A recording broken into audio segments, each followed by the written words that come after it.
the share of the Indianapolis Motor Speedway. Will it be Tim Hogan? It's going to be Christopher DeMerit at the line.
Monday night, and where else are you going to be at this summer night? Well, there's only one place you want to be, and that's here for Monday at Skippys live on RaceSpotTV. Rachel and Connery bring you all the action as always, along with Will Vincent behind the scenes on the cameras, and some of those incredible cameras, of course, provided to us by Esteban Ballo and his track pack for gourmets.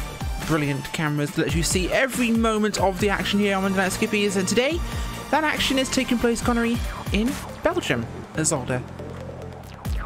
Yeah, it is the circuit park at Zolder, and well, we've gone to this track very, very many times in Monday Night Skippy's histories, and well, we've had some absolute crackers of a race here over the past couple of seasons as well. So let's just see if that trend will hold true today. Open qualifying is underway, so you have two separate qualifying formats in Monday Night Skippys. You have your solo qualifying where you only do a couple of laps on your own on the racetrack, and then you have some of these open qualifying sessions.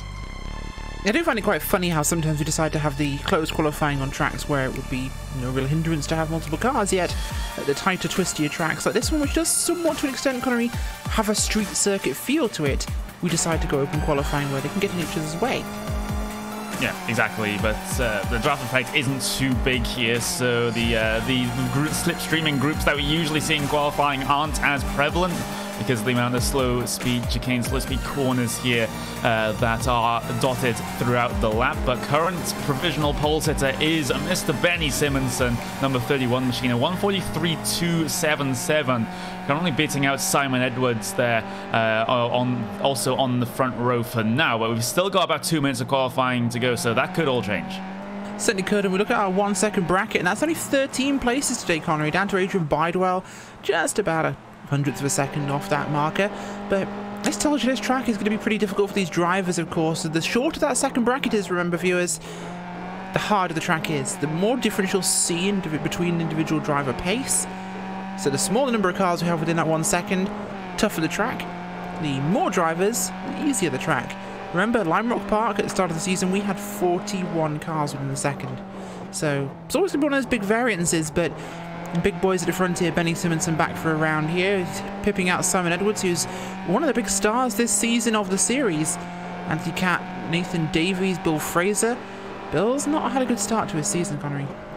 Yeah, your defending champion, exactly as you said, Rachel, hasn't really had a great start, and he's struggling to get these qualifying laps in right now as he does take himself through the gravel there, and I don't think he's going to get out in time to do another lap, so I think SP number 5 is about as good as Bill Fraser will manage to get in this qualifying session. But I wanted to return to Simon Edwards. He had a very, very good run last time on a RaceSpotTV broadcast. That was the Sunday Night Skippys, the 2K World Cup, and well, let's see if he can, even get as good a result here as he did then. I'm sure he'll be hoping for that. Of course, P2 for the moment is a good one for him. He is out on track, so there is chance for him to improve that lap. A couple of minutes left here in qualifying. Well, this will be his last lap, I think, looking at the time.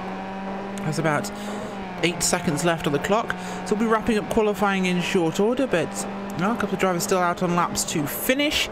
We'll see what they can achieve and how smooth they can be. Of course, the chicanes are the big points here, Connery, we want to talk about.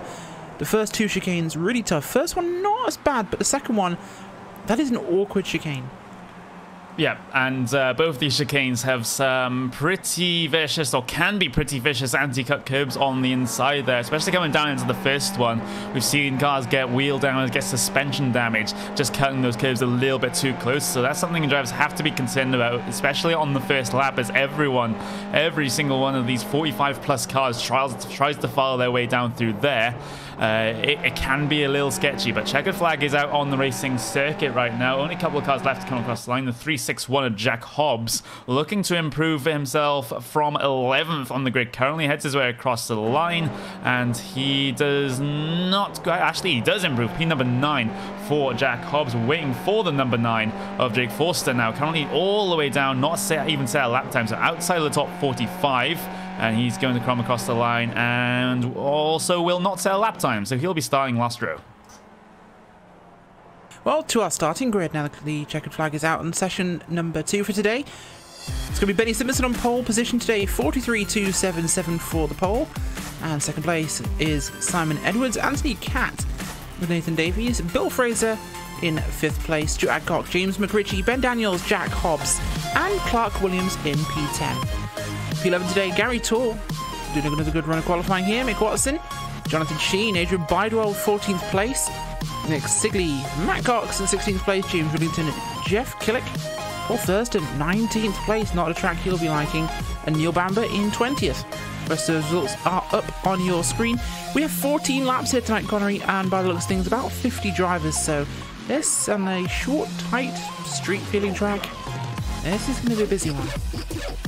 Yeah, going to be very busy indeed, and I don't think, well, with the 1 second bracket being the way it is, that we'll see a huge group of fighting cars, but we will see some great battling up and down the field right now as we get ourselves towards the race session in a not too distant future here. But Benny Simmons and Simon Edwards, that is a very, very strong front row. Anti-Can, Nathan Davis as well. I haven't seen him that far up in quite a long time, currently staying P number 4 in qualifying. And Adcock down in 6th as well, so not inside the top 10 for Adcock, but he can definitely get the inside there with his race pace. Certainly can, and well, we're going to see those drivers headed to your starting grid in just a few moments' time.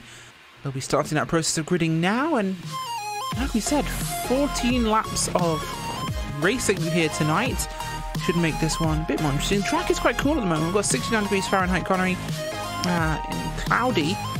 So, late afternoon race, it's a little darker, the track's cooling down a lot, the air temperature's quite low. Wind is kind of medium, it's about 8 miles an hour from the south, so not too bad, of course. But humidity's very high. This could make it for an interesting conditions. Yeah, could be very interesting conditions indeed, as they do have the rubber laid down from the 1 hour 40-minute practice, and of course the qualifying session that has just gone. All the marbles have been left on track. Those don't get cleaned between the sessions, and well, it looks like the dirty side of the track is actually on that left-hand side there, with all the marbles coming out of the final corner. So that could be a concern for drivers starting on your odd-numbered positions on the grid. But with the torque that these Monday Night Skippys, or these Skip Barber machines cars produce, I don't think it's going to be too much of an issue off the line. Certainly shouldn't be, and well, the cars are all heading to the grid now and ready to kick this thing off tonight. Like we mentioned, 14 laps of racing in tonight's race. Almost as though you were here expecting some sort of racing. I don't know why I keep saying that. Either way, moving on. Benny Simonson, of course, up front there. He's not been here for round number 2, of course. Was there in round number 1. He was the winner there. And, well, pipped for him and Tonidas to the post. Not the way he wanted to, but a win is a win. Simonson in good points right now, of course, and he wants to try and continue this one. Edwards, of course, also there. These guys will have to be facing off against one another, but big drivers behind them like Adcock and others as the green flag will fly. And it's a slow start by the field on this slightly uphill run to the first corner, this big wide left. Should be a fairly high speed corner for everybody. Oh, big trouble at the rear of the pack. Huge trouble at the rear of the Packers. Oh my gosh, we're going to have to get a replay up of this because that was... Oh, we had a car that failed to start. And it's up around Tim Adcock, Connery. I'm looking now. Tim Adcock had to swerve to avoid him. It was the 45 car there. And I'm trying to find exactly who that one was. That is Neil Bamber, who does not go. He starts to go. Cars slam into him, of course. That blind on the grid effect and massive carnage. You saw the replays there. That is terrible, terrible drama for this early in the race. Yeah, exactly. And, well, that is certainly something that's quite unique. I've never seen someone just absolutely just not get themselves off the line, at least in recent times in an iRacing race. And it's further double down at the first chicane. The number 20, Dave Dowson, getting himself involved in an instant with, again, that was your Neil Bamber. So the car didn't start, gets himself into a further instant at the first chicane there. So this start's been very messy. Another hit ahead in the pack. Chicane number 2, and this one will include Adrian Bidewell, who gets punted at the second chicane and then gets run over, of course, by what looks like Thurston and a couple of others, leading to a bit of carnage there on the exit of the second chicane. Well, this field's going to be slimming itself down fairly rapidly by the looks of things, as everyone is attempting to murder each other. Back up front, Clark Williams side by side there with Bill Fraser, who is attempting to defend. Oh, as he goes flying off. That's Nathan Davies, actually, not Clark Williams. He's going to come into pit road. That was obviously not a voluntarily going down pit road there for Nathan Davies. Just completely overshot the chicane, going side by side with Bill Fraser, and the only escape is actually just to go down the pit lane there. So it's basically like a drive-through penalty he's got there, even though it's not an official one. But yeah, Simon Edwards now trying to track back on towards your race leader and what was your pole sitter as well. Benny Simpson leading from the front, from Edwards, from Anthony Catt, from Bill Fraser, Adcock, James McRitchie also in this front pack as well. And then further back you've got Mick Watson, Jonathan Sheen, so there's 666 and the 49 battling coming through turn number 4 now, and Sheen will just get himself ahead, but here comes the opportunity for Gary Tall heading their way down in towards the first chicane, and Mick Watson's trying to squeeze on down the middle there, but 2 by 2 they will go down in towards the first chicane. Sheen will come out on top of that one, inside line, absolutely prevails. Certainly does, of course, and looks like everyone's been taking their silly pills today, Connery, because we've had some major action in the first lap or so of this race. On lap number 2, of course, Simmonson's still leading, and Simon Edwards in second place there, Anthony Catt, Bill Fraser, Stuart Adcock up to 5th place by 1 already. Up 3 spots, Clark Williams has climbed quite a bit, of course, and you can find the timing as always, Connery. Where can you find that? Yes, it's RaceSpotTV/timing for all your timing and scoring needs, as this front pack is getting relatively tight together at the moment. Simon Edwards looks like he could take the race lead here on the run down in towards the turn at number 10 chicane. The final chicane out here on track has to go the long way around for the first apex, looking for the cutback move, looking for the better line, going through the final chicane, makes it side by side off the corner. Edwards and Simpson side by side for the race lead coming across the line. He is indeed. Big run there. Better line at the start of the corner by Simon Edwards, and he gets a great run. But Benny Simonson still holds the inside of the corner. Can he hold an overlap? He doesn't quite manage to make it. That allows Bill Fraser to get up there with him, of course, Connery. Involve him in this, but he's back up the inside there of Benny. If you can hold this line, and Bill Fraser's going to go take it 3 wide here just by an overlap as the room runs out for Bill Fraser's forced off the racetrack, has to drop back in line. Those guys say, sorry, Bill. Big boy's racing here as he gets him a little loose. Oh, Fraser wobbles the back end there with Simon Edwards as this is going to get a little bit more interesting. Fraser up the inside now, and looks like we also got Cat coming to have a look at this one. Benny is going to have to line through the chicane though. Everyone else makes it through with no real problems. Lap traffic coming up ahead though, fairly short order here, lap 3. And we're starting to see some lap down cars ahead of this group as another big run there by Simonson and Edwards as they head into the second chicane, and well, the aggression is dialed up a notch. Yeah, it is, and this is absolutely fantastic racing here. I had a little bit of an moment coming down into that first chicane because Edwards was so close to the back of Benny Simpson coming down into the braking zone. I thought they may have made contact, but no, they managed to get themselves through there just fine. Heading through turn number 8 and turn number 9 now. The run down towards the final chicane, there is a little bit of lap traffic ahead of these guys. Dave Monteiro there in the number 1 car has to be a bit careful here, try not to disrupt this battle at the front of the field too much. Down as the brakes they will go, and they'll no side by side this time on lap number 3 like lap number 2, but lap car will get themselves well out of the way. That is what we like to see. Certainly is, and that's exactly what they need to do to make sure they are not impeding the race as it goes on. Of course, it is up to them to choose when they move, but well, good racing etiquette goes a long way. Top 5 still going to be Simonson, Edwards, Fraser, Catt and Adcock at the moment. That's not changed. The racing up there is kind of a little bit static as it was. Looking a bit further back here to Mick Watson, who is currently side by side there with the number 49 car of Jonathan Sheen.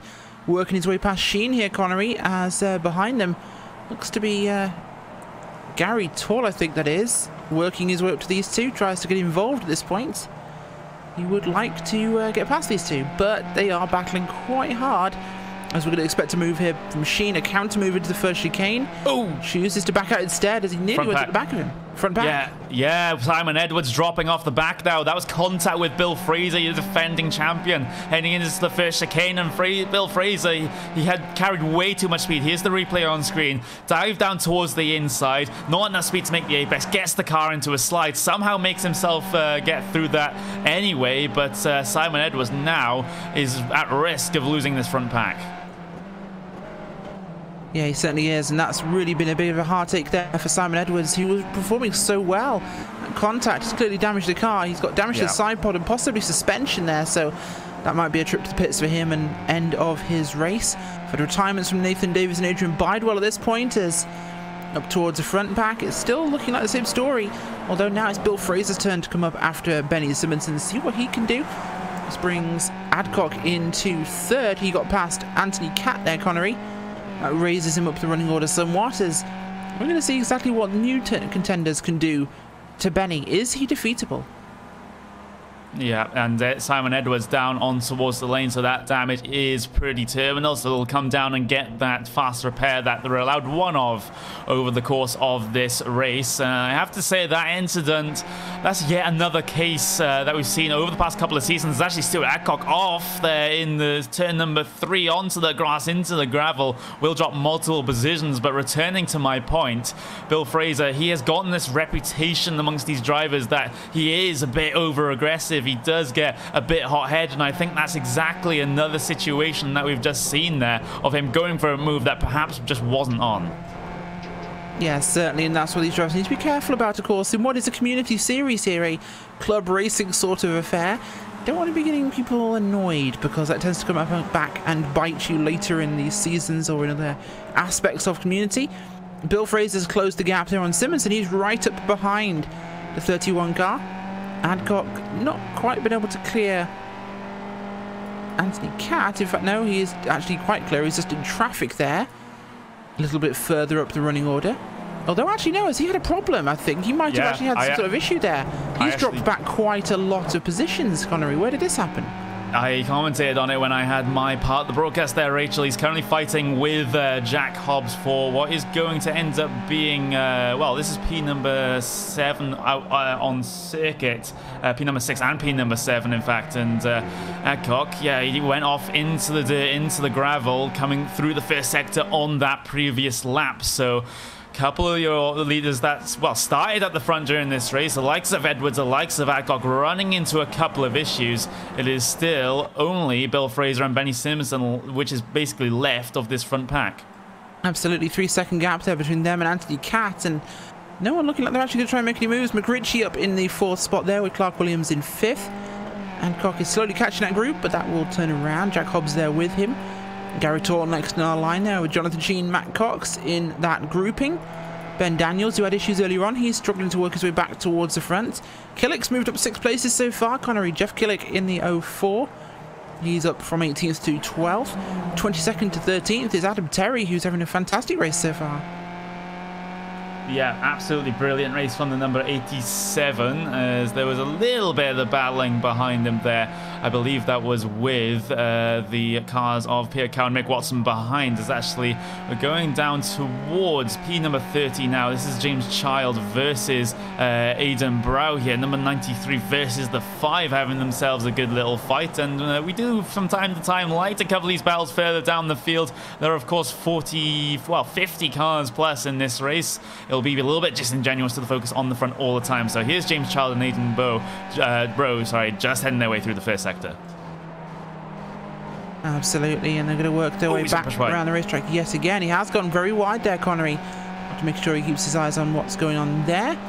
Goes for lap 6 here of 14. Up front, same story it's been all day long. Simonson and Fraser. Fraser chasing Benny, but no opportunities for him to make a move here, Connery. He gets right up behind him as they approach turn 1 each time. and then seems to have to follow the other driver through the rest of the circuit.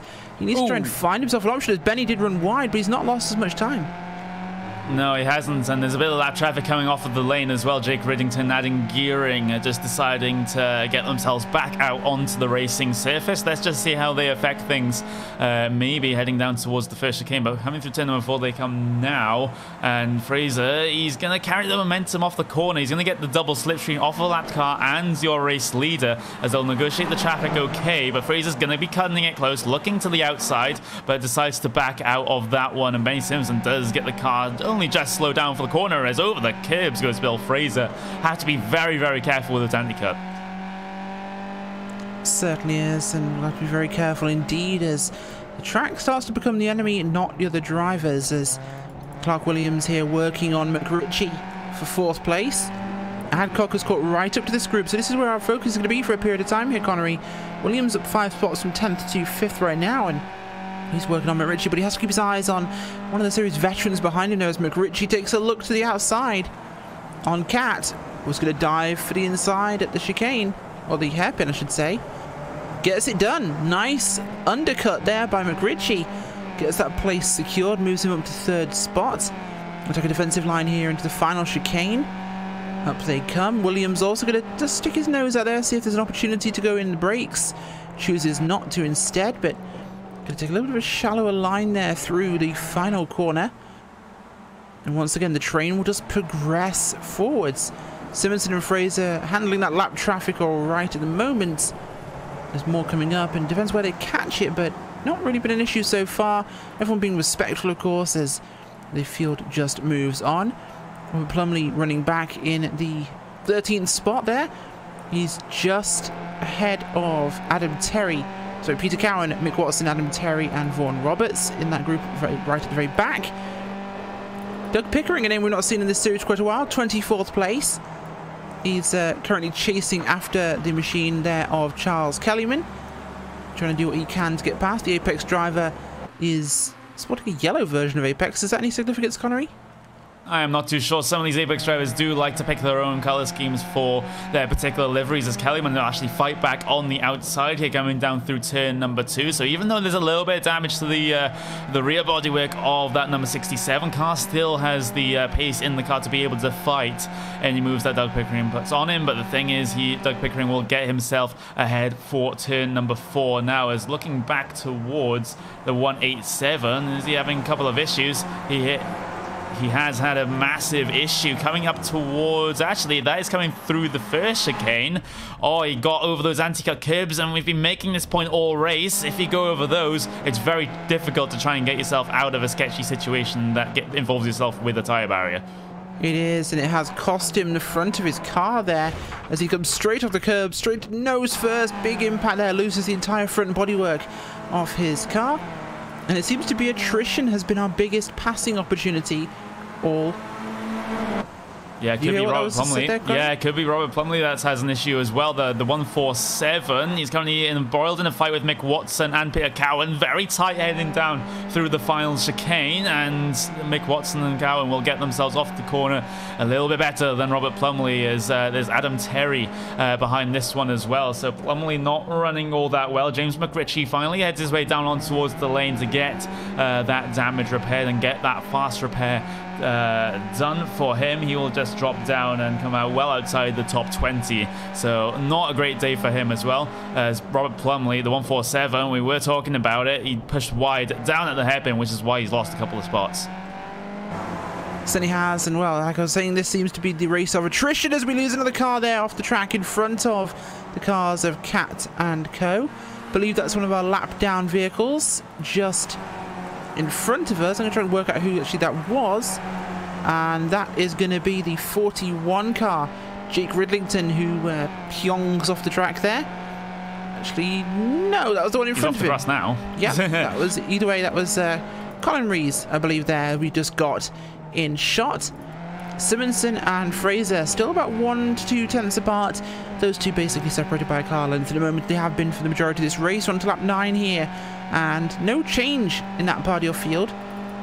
Cat still leading the second group. He's been fairly secure there for the time being, but it's looking like Adcock's feeling like a move here, Connery. Yeah, he is outside coming into the final chicane, and Adcock will get the move secured for the second apex.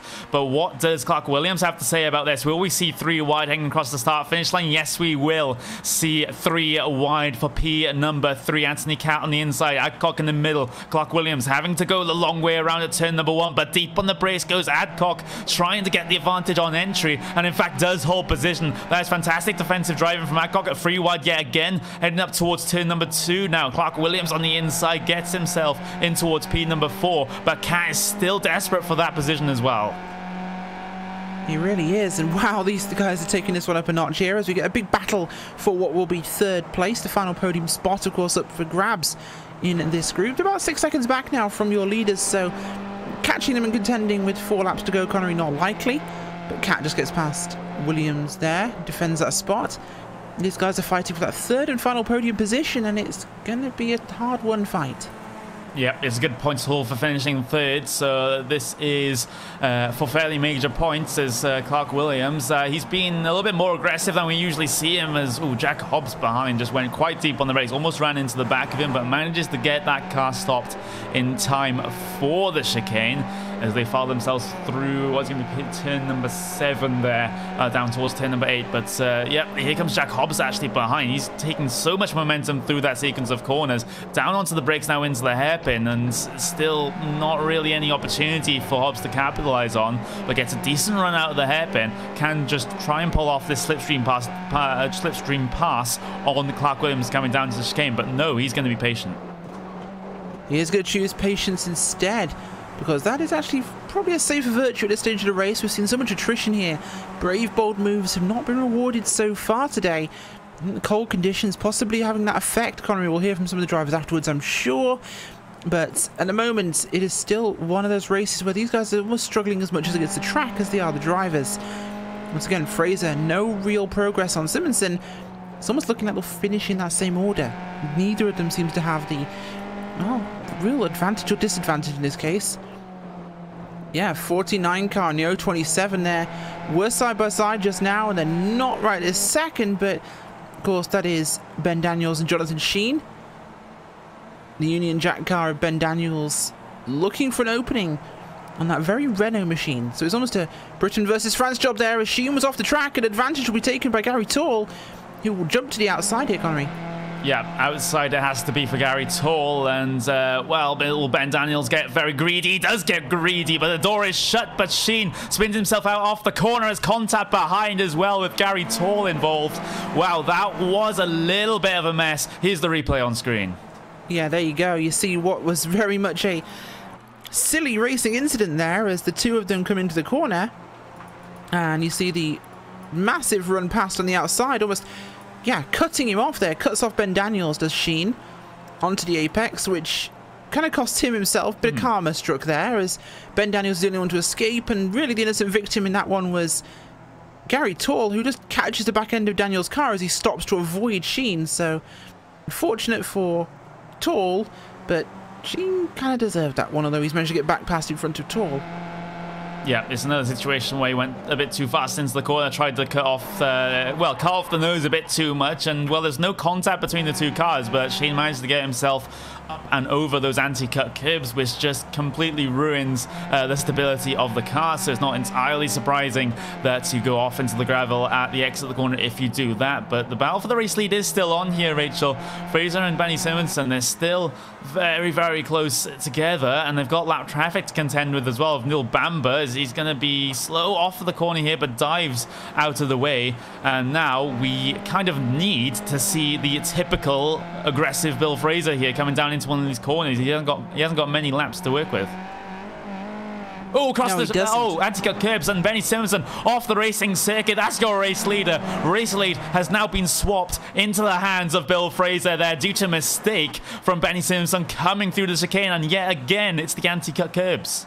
We'll show a replay of that really quickly, but that was a great moment of capturing the opportunity by Bill Fraser and Simonson.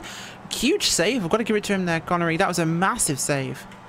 absolutely massive save, and it was required as well because there's not a lot of runoff off the corner. If you do that, gets himself into the gravel but does not hit that tyre barrier importantly. So now the ball is definitely within the young Scotsman's court now. Bill Fraser currently leading this race by about 0.5 of a second. Half a second is the advantage for him. Can he hold on for the next 2 laps? We will just have to see, as there's further battling going on behind as well. Stuart Adcock trying to defend P number 3 from Anthony Cat down into the final chicane as well. So battle for P number 1, battle for P number 3, both of them undecided. Yeah, certainly is right now, making sure he tries to find an opportunity here, but Bill Fraser now has the onus on him. 2 laps to go here, Connery, and he can hold him off. Then he has a chance to win this race. I somehow suspect we're going to see a fairly furious battle here. Adcock, of course, has gotten past Cat, and that's put him into podium spot, which is something he'll be very happy to see. 7 seconds to your leaders.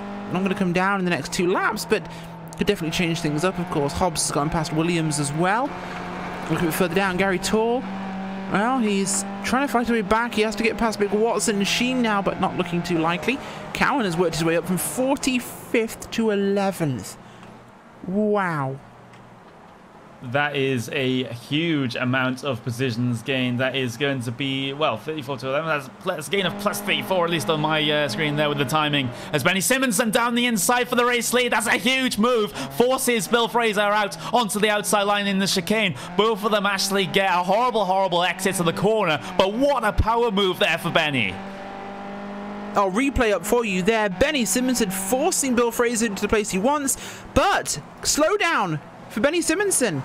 I think he got himself a slowdown because he's letting Bill Fraser back through. Oh my word, and now this is going to be a battle until the final lap of this race. Benny Simonson, it was a power move. It was a fantastic move down the inside, even though a little bit of shoulders were required to get Fraser out of the way. But now this is a showdown for the race win in the final lap here. So white flag is going to be out this time by Simonson versus Fraser. They have lost time back all the way back to Stuart Adcock, but not enough time for Adcock to be concerned about this. As actually Benny Simonson looking for the inside, looking for the outside coming down into turn number 1. Wider entry required. Simonson takes it side by side into turn number 2. Around the outside he'll have to go, Rachel. He certainly will, and round the outside is all he's got as an option here as Bill Fraser gets squeezed by Benny Simonson. Can the young Scotsman hold on? He's trying to hold the inside line, and Benny's looking a little bit wobbly now on the outside there. We'll keep this one live on this for you as he clears him, but he's going to give the big long run and speed advantage to Benny Simonson running down towards the chicane. He's going to have no option but to have him alongside him. Could Benny force him wide? Could Bill force him across the track to take advantage of the entry? Oh, contact there into the chicane. Benny gets sideways. Bill holds onto it. Both of them cut the corner. Contact! They're both off! Benny Simonson hits the wall. Bill Fraser gets hit by Benny Simonson. Simonson's now loose. What will we see here? Is Stuart Adcock going to come out of nowhere? I think he is. Adcock is coming here, and I think there's an opportunity here for Adcock, and I think he sees it too. He is flying. That car was sideways in the chicane. Oh my god, are we about to see a second upset in the first 3 rounds of this race, Connery? It's almost possible, but Benny might just hold on to this. He might just hold on. He does have a little bit of bent suspension, but the thing is there's 2 bits of lap traffic in between him and Stuart Adcock, so I think he's pretty safe here coming down into the final chicane, and in fact the lap traffic will make it even harder by going side by side down into the final corner. But Benny Simonson, what a crazy final lap. Oh, absolutely huge as the lap traffic nearly tries to wreck each other. But Benny Simonson holds on by the skin of his teeth there and will come across the line to win in round number 3 here at Zolder in Belgium with a damaged race car after last lap contact with second place Bill Fraser. What a dramatic end, Connery. What a brilliant finish, as it isn't over yet. Battle for P number 9. Sheen versus Plumley heading through the final chicane, and they both take each other out in the dying moments. And there goes Pierre Cowan through to take those 2 positions away from those 2 drivers. So last lap drama up and down the field. Absolutely last lap drama there in this race as we have more cars duking it out there in those final chicanes. Down here, one of them, Doug Pickering, Ryan Hewitt into the final chicane. Oh, Pickering slides through there into the final chicane. This is for 19th place. And Doug Pickering just sneaks that spot off Ryan Hewitt. Oh, Hewitt for once, the torpedo, just got torpedoed. Yeah, he really did. And Doug Pickering comes across the line, finished P number 19, so inside the top 20 for him. So too is Mr. Ryan Hewitt. Is even further down the field. We've got the likes of James Child, Andrew Bolton fighting out for P number 23, but James Towell will come out on top of that one as he gets his way across the line as well. But wow, I think we need to take a breather. I think we do, Connery. We're going to go to your results. Final race results tonight, and it's Benny Simonson with the win in her last lap shocker. Stuart Adcock takes second place after incidents there for Bill Fraser. Anthony Catt, Jack Hobbs, Clark Williams in fifth place. Bill Fraser, Matt Cox, Mick Watson, Peter Cowan, and Gary Tall with Adam Terry. Jonathan Sheen, Simon Edwards recovering to 13th place. Plumley, Jackson in 15th with Maltby, West, Vaughan Roberts, Doug Pickering, and Ryan Hewitt in 20th. Rest of those results up on your screen. And Connery, we are going to go and take a short break. We'll be back afterwards with the post-race interviews. We'll see you then.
Here of the Indianapolis Motor Speedway.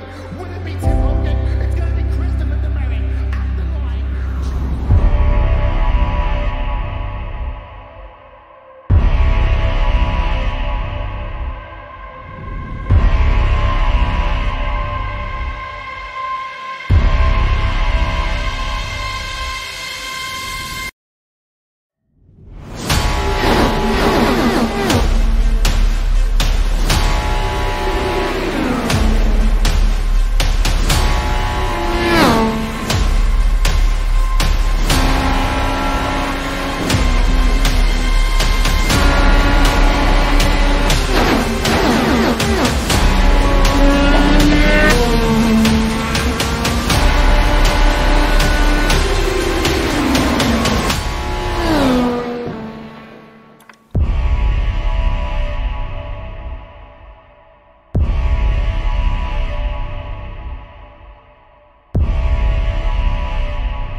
Welcome back to Pundit. Skippys here on RaceSpotTV. Rachel and Connery bringing you back the action as always. And first up, we have a chance to chat to Benny Simonson, who came home today with the win.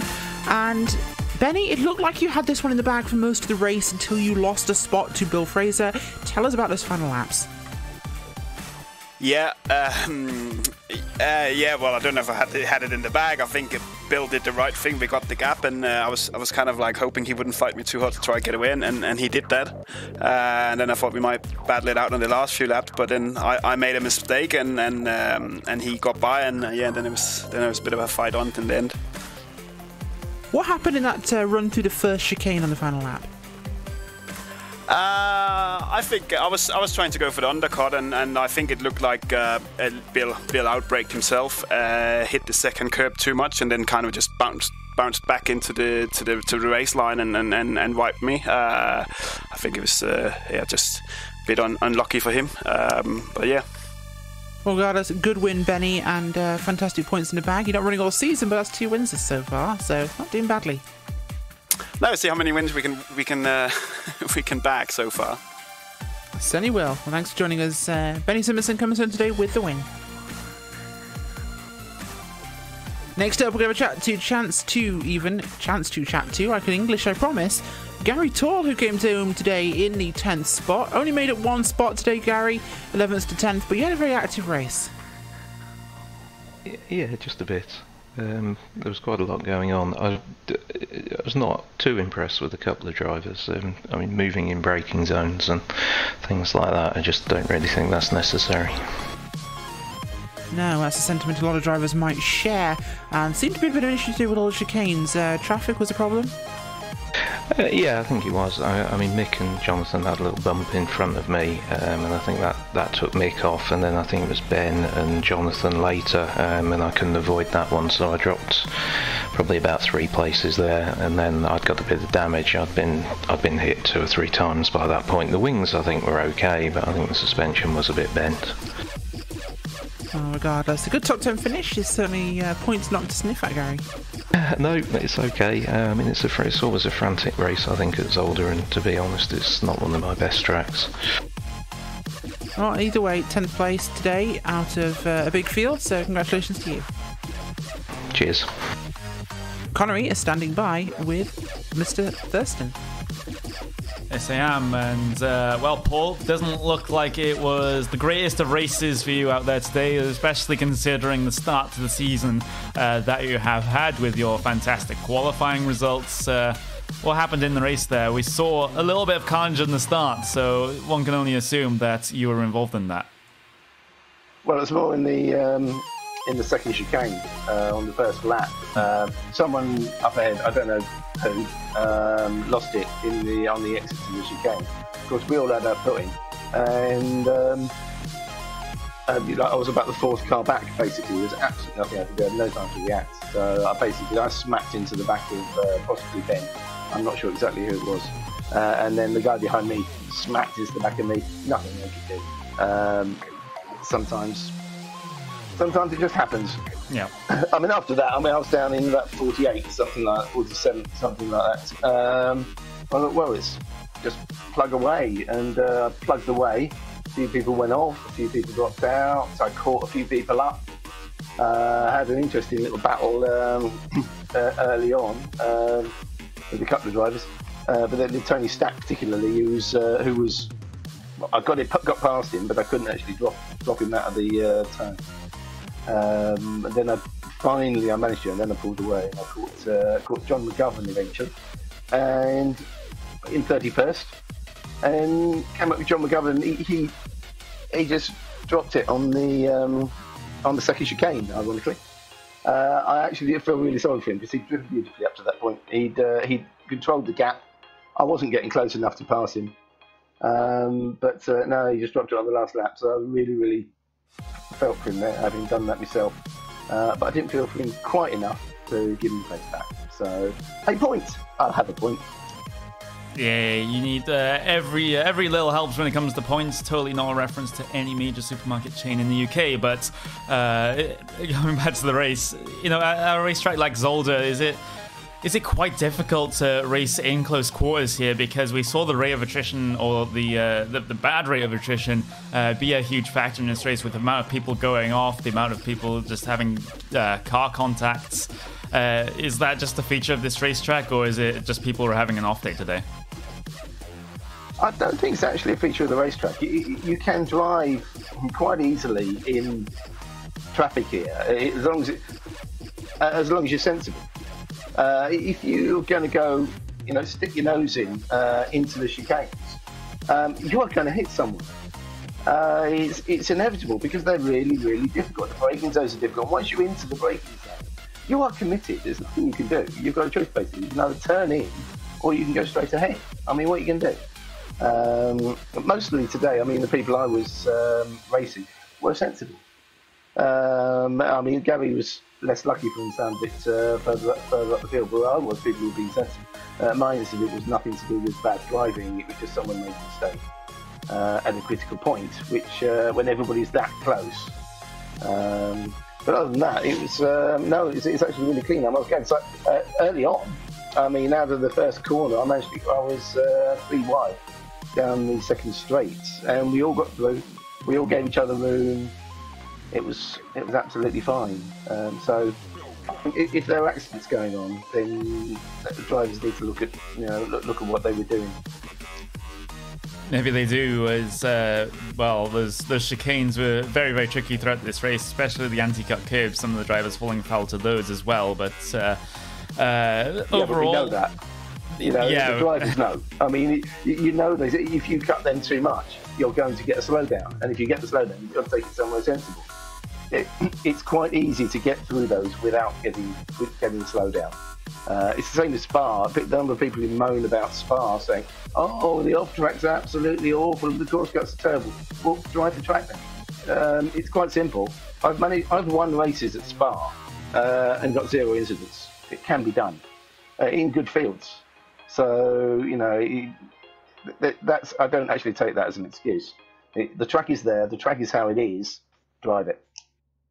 You're basically just echoing the exact words that Mr. Will Vincent said to us as our director there during the race. But thank you very much for joining us, Paul. Just wish you best of luck for the next one. Thank you very much. Will is clearly a man of taste and intelligence. Clearly, although maybe the tattoo may, put some doubt into that. But there we go. That tattoo's classy, and it's not the only one I got done that day. Thank you. Carry on.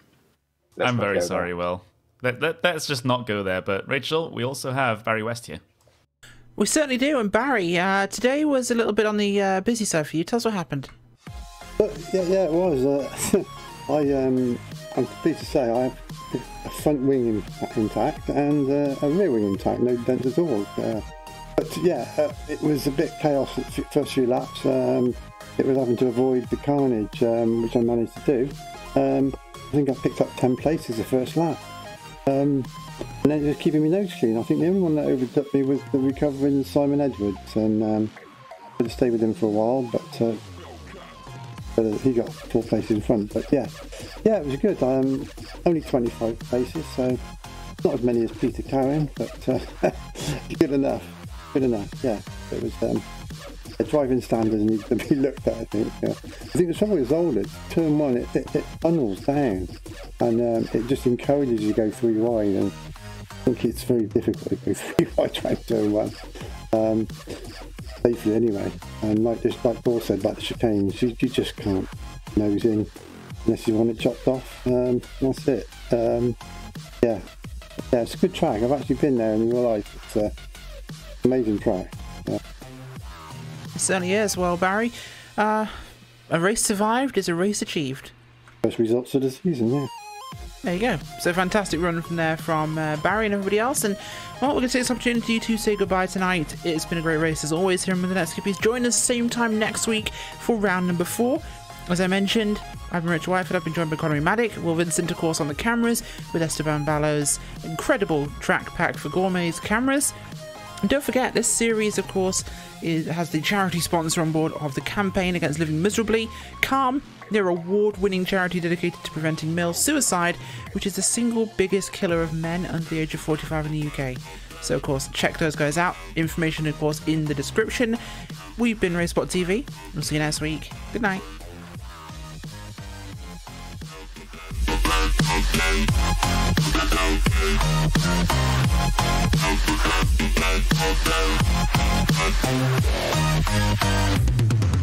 Yeah.